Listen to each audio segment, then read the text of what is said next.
So Disney have just announced the opening date for Rise of Resistance just over here in Disneyland. So let's dive into that and loads of other details up next.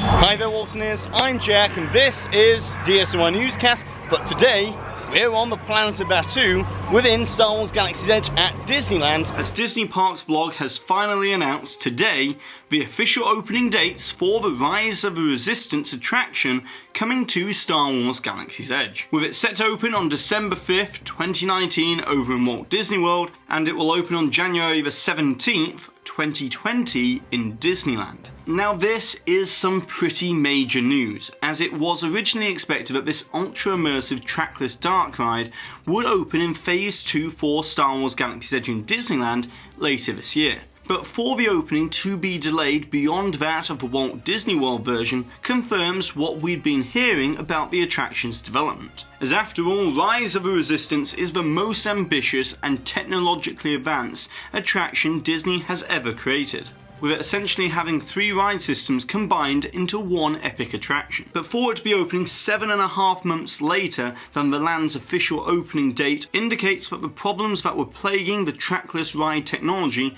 were true, as according to insiders, it's rumoured that the RFID signalling pucks that are embedded into the floor that then communicate to the location positioning system that create trackless attractions such as Ratatouille or Mystic Manor and guide the trackless vehicles around the show building were misaligned during the construction of Rise of the Resistance in Disneyland, which has caused the attraction's vehicles to become inconsistent during its operation, putting the attraction's building into safe mode and thus enabling Disney's closure protocol. But here's the thing, as it's rumoured that the percentage of these closure protocols did not meet Disney's extremely high standards for continuous ride operation within their parks. So Disney decided to delay the attraction's opening and investigate into how they could rectify this issue. However, the good news here is that the developmental speed bumps that were encountered over in Disneyland meant that Walt Disney World's version could look to partially rectify some of these issues before they occurred. Although don't forget that Walt Disney World's Star Wars Galaxy's Edge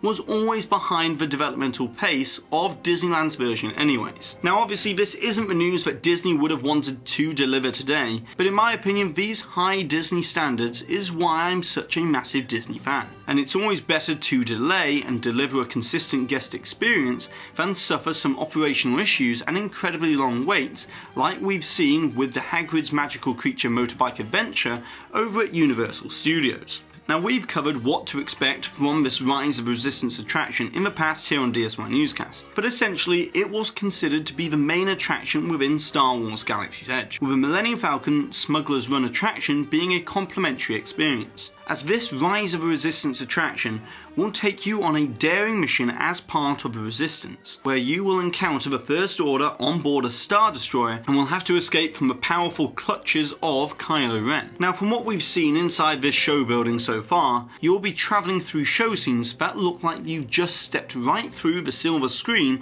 and into a Star Wars movie. As the reason why it's called the most ambitious Disney attraction they've ever created is because it's rumoured to also have 24 show scenes and around 50 animatronic stormtroopers, as well as an extremely elaborate pre-show experience that could almost be considered an attraction all by itself, combined with multiple levels, sudden drops and blended physical and digital set pieces. So basically this ride uses every trick within Walt Disney Imagineering's considerable arsenal. However, Disney will surely be giving us more glimpses and first looks at this attraction over the coming months, so stay tuned to DSNY Newscast for all of that. But now I want to turn my attention towards something that has been gaining some coverage recently, and that is the discussion of Star Wars Galaxy's Edge not drawing huge crowds over at Disneyland, with some going as far as to call the land a failure, which is simply laughable and couldn't be further from the truth. So let me set the record straight on this topic, as undeniably the biggest thing that is accounting for lower attendance this summer at Disneyland is the annual pass holder blockouts, as Disneyland is most definitely a regional theme park and does not draw the huge international audiences such as Walt Disney World,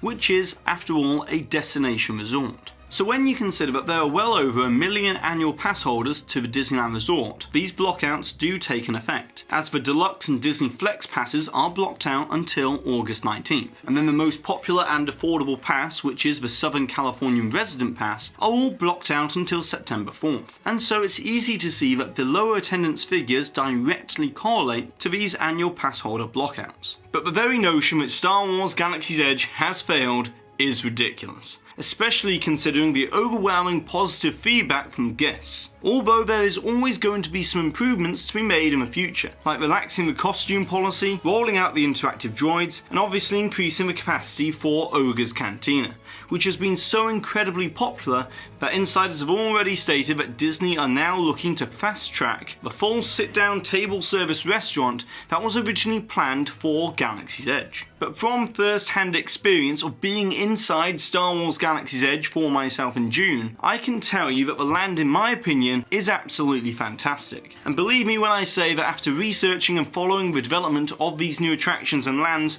throughout all of the Disney parks around the world, it often leaves me with extremely high expectations for the end product, which Star Wars Galaxy's Edge undeniably lived up to the promise of realism and immersion and vastly exceeded those expectations. And then in many ways, the true test for Star Wars Galaxy's Edge will be for the Walt Disney World version on August 29th when it opens, and the following months leading up to when Rise of Resistance opens on December 5th of this year. But now it's over to you, Waltoneers. I would like to know what's your opinion on the news of the opening dates for the Rise of Resistance attraction that's going to be coming to Disneyland and also Walt Disney World. And also, if you could improve or add to Star Wars Galaxy's Edge in any way possible, what would it be and why? And importantly, don't forget to put the timestamp for where the hidden Mickey appeared somewhere within this video, along with your suggestion or your comment, to be with a chance to win one of these official DSNY Newscast enamel pins. And congratulations to this Waltoneer here for winning this suggestion from a previous video